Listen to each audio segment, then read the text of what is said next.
signal was detected on August 15th, 1977 by Dr. Jerry Amen. It's the most popular possible signal from aliens that we've found.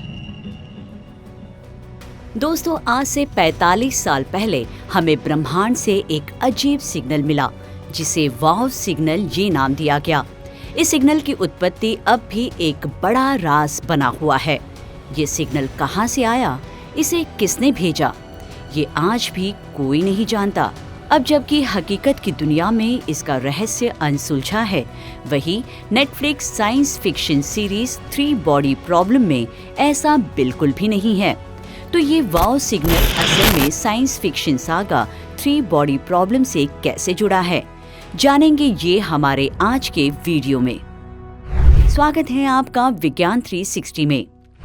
15 अगस्त 1977 की रात Ohio state university के radio telescope, जिसे big year कहा जाता था, उसे एक अजीब सा सिग्नल मिला।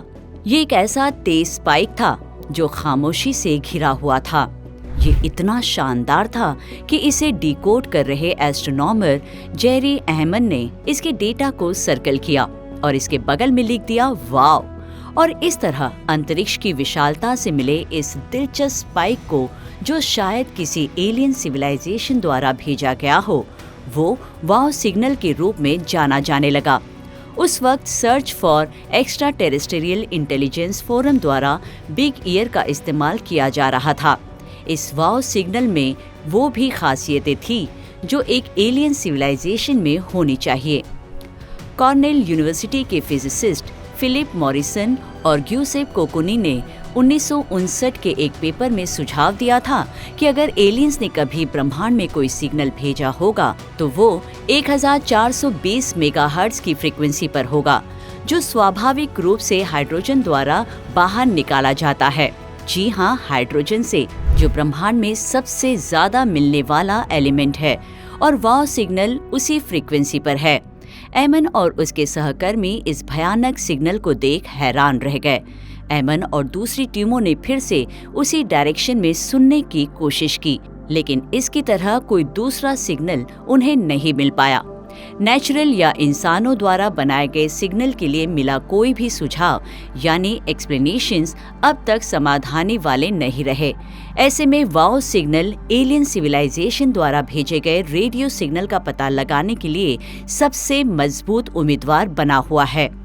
असल में 2019 के एक इंटरव्यू में अहमद ने कहा, मुझे विश्वास है कि वाव सिग्नल निश्चित रूप से एक्स्ट्रा टेरेस्ट्रियल इंटेलिजेंस से पहला सिग्नल होने की काबिलियत रखता है।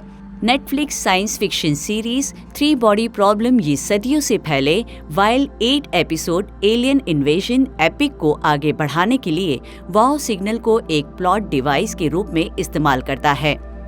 इस नए साइंस फिक्शन सागा के सभी 8 एपिसोड का प्रीमियर 21 मार्च को नेटफ्लिक्स पर हुआ।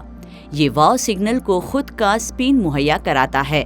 हालांकि हम अभी भी यकीन के साथ ये नहीं कह सकते कि ये सिग्नल किससे या किसकी तरफ से आया है, लेकिन सीरीज में ये सिग्नल पृथ्वी से परे इंटेलिजेंट एलियंस का एक रियल मैसेज बताया गया है। एक चीनी एस्ट्रोफिजिसिस्ट इस सिग्नल के जवाब में एलियंस को पृथ्वी पर इनवाइट करता है, जिससे घटनाओं की एक सीरीज शुरू हो जाती है जो पृथ्वी पर तबाही की वजह बनती है। चलिए अब वास्तविक दुनिया में वापस आते हैं, जहां कई साइंस फिक्शन ऑथर्स ने किसी भी ऑर्गेनाइजेशन द्वारा ठोस रिसर्च समर्थन के बिना अपनी मर्जी से एक्स्ट्रा टेरेस्ट्रियल सिविलाइजेशन के साथ कम्युनिकेट करने की कोशिश करने वाले इंस्टीट्यूशन के बारे में इसी तरह की चिंताएं उठाई हैं। ये हमें डार्क फॉरेस्ट हाइपोथेसिस की ओर ले जाता है, जो इस निष्कर्ष पर पहुंचता है कि एलियन सिविलाइजेशन एक दूसरे से कांटेक्ट नहीं करती हैं क्योंकि वे दूसरों को दुश्मन मानते हैं और जो मानते हैं कि कम्युनिकेशन खतरनाक हो सकता है। चीनी लेखक लियो सिक्सिन ने अपने 2008 के उपन्यास द डार्क फॉरेस्ट में इस कॉन्सेप्ट की खोज की, जिससे इस हाइपोथेसिस को इसका नाम मिला। ये हाइपोथेसिस फर्मी पैराडॉक्स के लिए पॉसिबल एक्सप्लेनेशंस में से एक है, जो एक एलियन सिविलाइजेशन द्वारा कांटेक्ट की कमी और ऐसे एलियन लाइफ के एग्जिस्टेंस की विशाल क्षमता के बीच अंतर पैदा करती है। The dark forest Liu Cixin की trilogy remembrance of Earth's past में दूसरी पुस्तक है जो डार्क फॉरेस्ट थ्योरी और इसके कुछ इम्प्लीकेशंस को एक्सप्लोर करती है। ये इस ट्रायोलॉजी के पहले उपन्यास द 3 बॉडी प्रॉब्लम में है जो 2006 में आया था, जिस पर नेटफ्लिक्स सीरीज बेस है। फर्मी पैराडॉक्स, जिसे डार्क फॉरेस्ट हाइपोथेसिस समझाने की कोशिश करती है, ये अपने आप में बहुत ही दिलचस्प है। दोस्तों, आए दिन एलियन और यूएफओ देखे जाने की खबरें आती रहती हैं। जनवरी 2024 में ही मियामी और ब्राजील में लोगों ने 10 फुट लंबे एलियन जीव को देखने की बात कही थी। इसके अलावा 2018 से इराक में अमेरिकी सैन्य अड्डे से एक जेलीफिश यूएफओ फुटेज भी साल की शुरुआत में जारी किया गया था। यहाँ तक कि रूस यूक्रेन युद्ध में भी यूएफओ देखे जाने की खबरें आई हैं। लेकिन इन सब घटनाओं को देख क्या लगता है? क्या उनमें कोई सच्चाई है? ऐसी बातों पर यकीन करने वालों का मानना है कि ये सब सच है और सत्ता में बैठे लोग जानबूझकर इन बातों को छुपाने का काम कर रहे हैं। लेकिन वही ऐसी बातों को शक की नजर से देखने वालों को ये सब सिर्फ लोगों के दिमाग की उपज ही लगती है। यूएफओ को लेकर प्रेस द्वारा फैलाया जा रहा सिर्फ भ्रम। लेकिन सच्चाई तो ये है कि हमारे पास अब तक एलियन से हुई इंसानी कांटेक्ट का कोई पुख्ता सबूत नहीं है ना अजीब बात? तो एलियंस कहाँ हैं? अगर वाकई में वो हैं, तो अब तक उन्होंने हमसे कोई कांटेक्ट क्यों नहीं किया? फर्मी पैराडॉक्स की इसी आकर्षक दुनिया में आपका स्वागत है। ब्रह्मांड में अरबों गैलेक्सीज हैं और हर गैलेक्सी के अंदर अरबों तारे हैं। इस विशाल अनंत ब्रह्मांड में कहीं न कहीं एक और एलियन सभ्यता के अस्तित्व में होने की पूरी संभावना है। फिर भी अभी तक किसी ने हमसे कांटेक्ट नहीं किया है। आसान शब्दों में ये फर्मी पैराडॉक्स है। लेकिन पैराडॉक्स ये नाम पड़ा कैसे? गर्मियों की एक अच्छी दोपहर में एनरिको फर्मी, एडवर्ड टेलर जैसे फिजिसिस्ट का एक ग्रुप, जिनके नाम आप नए ऑस्कर क्लिंचर क्लेग, ओपनहाइमर और दूसरे फिजिसिस्ट से याद कर सकते हैं, ये सारे लोग न्यू मैक्सिको की एक प्रयोगशाला लॉस एलामोस नेशनल में दोपहर का खाना खा रहे थे। अब ऐसे में आप सोच सकते हैं कि जब इतने सारे फिजिसिस्ट एक साथ मिलकर खाना खा रहे हो तो उनके बीच क्या बात हो सकती है। जी हाँ, वे सब स्टार्स स्पेस की बात कर रहे थे और ऐसा करते वक्त वे यूएफओ देखे जाने और इस बात में कितनी सच्चाई है इस पर चर्चा करने लगे। इस डिस्कशन के दौरान फर्मी ने कुछ ऐसा कह दिया, लेकिन वे सब कहाँ है? और बस यही फर्मी पैराडॉक्स का मूल है, ये समझ लो। इसी फर्मी पैराडॉक्स से जुड़े कुछ इंटरेस्टिंग एक्सप्लेनेशंस मौजूद हैं जो आज हम आपके साथ शेयर करने वाले हैं। नंबर 1, क्या हमने ठीक से नहीं सुना? क्या वे यानी एलियंस ऐसे फॉर्मेट में हमें सिग्नल भेज रही हैं जिसमें हम उस सिग्नल को नहीं सुन रहे? क्या वे ऐसे लोअर या हायर फ्रीक्वेंसीज में सिग्नल्स भेज रहे हैं जिसका पता हम अपने मौजूदा इंफ्रास्ट्रक्चर के जरिए नहीं लगा पा रहे? या क्या ऐसा है कि जिसे हम शोर मानते हैं उसके अंदर उनका सिग्नल ही हो? ऐसे में लगता है कि हम विशाल ब्रह्मांड से इससे सुनने के लिए पूरी तरह से तैयार नहीं है। हर वक्त सभी दिशाओं से सुनना मुमकिन भी नहीं होता।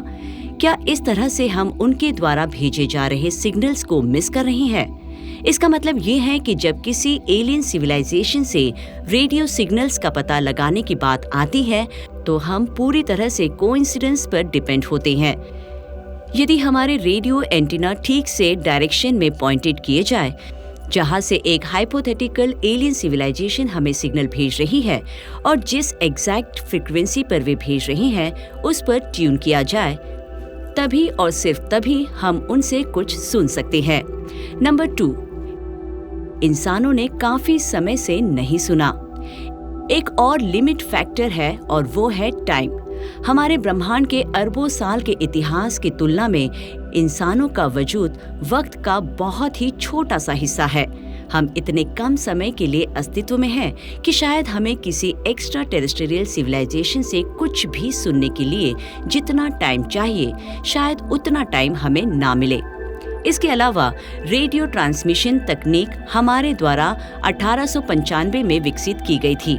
इसका मतलब है कि हम कॉस्मोलॉजिकल टाइम स्केल की तुलना में बहुत कम वक्त के लिए सिग्नल भेज रहे हैं, जिसकी वजह से वहां अगर कोई एलियन लाइफ है तो उनके लिए हमारा पता लगाना मुश्किल हो गया है। Number 3, the dark forest hypothesis यानी परिकल्पना। पैराडॉक्स को समझाने के लिए दिया गया एक और तर्क डार्क फॉरेस्ट हाइपोथेसिस है। लियो सिक्सिन द्वारा लिखे गए 2018 के उपन्यास द डार्क फॉरेस्ट में फर्मी पैराडॉक्स के लिए एक साहित्यिक समाधान देते हैं। उनका कहना है कि कई एलियन सिविलाइजेशंस मौजूद हैं, लेकिन वे चुप रहना पसंद करती हैं क्योंकि वे अपने अलावा किसी दूसरे बुद्धिमान जीवन रूप को भविष्य के लिए खतरा मानती हैं। इसीलिए उनका मानना है कि किसी से भी कम्युनिकेशन खतरनाक हो सकता है। अपने उपन्यास में लियो ने अपने फिक्शनल यूनिवर्स के बारे में एक डार्क फॉरेस्ट के रूप में बात की है, जो सशस्त्र शिकारियों से भरा हुआ है, जो एक भूत की तरह पेड़ों का पीछा कर रही हैं। नंबर 4, क्या हमारी पृथ्वी को जानबूझकर टाला जा रहा है? क्या हम एलियंस के लिए बलि के बकरे हैं? क्या हम ईटी सिविलाइजेशन की प्रयोगशाला के चूहों से ज्यादा और कुछ नहीं? ये परिकल्पना फर्मी पैराडॉक्स के लिए बिल्कुल वही तर्क देती है। इसमें कहा गया है कि एलियन सिविलाइजेशंस हमारे बारे में पहले से ही जानती है, लेकिन जानबूझकर हमसे कांटेक्ट नहीं कर रही हैं, क्योंकि वे हमारे नेचुरल डेवलपमेंट और विकास पर नजर रखे हुए हैं। हो सकता है कि वे कहीं छुपकर हर वक्त हमें देख रहे हो। नंबर 5, एलियन लाइफ अनजाने में पहले से ही यहाँ है। आखिरी और सबसे व्यापक रूप से मानी जाने वाली एक्सप्लेनेशन ये है कि वे पहले से ही यहाँ है। हम समय समय पर यूएफओ देखे जाने के बारे में सुनते और पढ़ते हैं, जो इस हाइपोथेसिस के सबूत के रूप में दिए जाते हैं। लेकिन सच तो ये है कि कई सामान्य घटनाओं को कभी-कभी यूएफओ समझ लिया जाता है, लेकिन दूसरी ओर ये भी सच है कि ऐसे कई देखे जाने पर गहन जांच के बाद भी कोई स्पष्टीकरण नहीं मिला है। इन घटनाओं की वैज्ञानिक एक्सप्लेनेशन हालांकि अस्पष्ट है। इन्हें ठोस सबूत के रूप में स्वीकार नहीं किया जा सकता। एक दूसरा नजरिया ये भी है कि सेटी या search for extra terrestrial intelligence और नासा एलियन लाइफ के बारे में पॉजिटिव जानकारी को बाहर आने से रोक रही हैं। लेकिन वे ऐसा क्यों करेंगे? खैर, उन्हें डर हो सकता है कि अगर ऐसी एडवांस एक्स्ट्रा टेरेस्ट्रियल टेक्नोलॉजी गलत हाथों में पड़ गई तो इससे बड़े पैमाने पर जनता की सुरक्षा खतरे में पड़ सकती है। कुछ लोगों का मानना है कि किसी एलियन जीवन रूप में रेडियो सिग्नल का पता लगाना आज तक मौजूद सबसे गुप्त जानकारी है। ये केवल एक्सप्लेनेशंस है जो फर्मी पैराडॉक्स के लिए मौजूद है, जबकि असल में कोई भी फर्मी के सवाल जैसे लेकिन हर कोई कहाँ है, इसका जवाब नहीं जानता। एक वैज्ञानिक ने एक बार बाल्टी में रस्सी बांधकर फर्मी पैराडॉक्स को समझाने की कोशिश की थी। फिर वो एक नाव पर खड़ा हुआ और बाल्टी का इस्तेमाल करके समुद्र का पानी बाहर निकाला उसने, लेकिन कुछ नहीं मिला। लेकिन हम जानते हैं कि समुद्री दुनिया में बहुत सारे जीवन रूप मौजूद है। शायद हमारे ब्रह्मांड के साथ भी ऐसा ही है। वहाँ कई एलियन लाइफ फॉर्म्स है, लेकिन जिस क्षेत्र का हम नमूना ले रहे हैं वो ब्रह्मांड के विशाल महासागर की तुलना में कुछ भी नहीं है। खैर, 3 body problem series Waugh signal को एक नया मोड़ देने का काम करती है और इस मुद्दे को उठाने का काम कर रही है। इसे जेन जेड से मिलाती है, जिसने इसके बारे में पहले कभी नहीं सुना होगा। Prepare yourself for something very strange.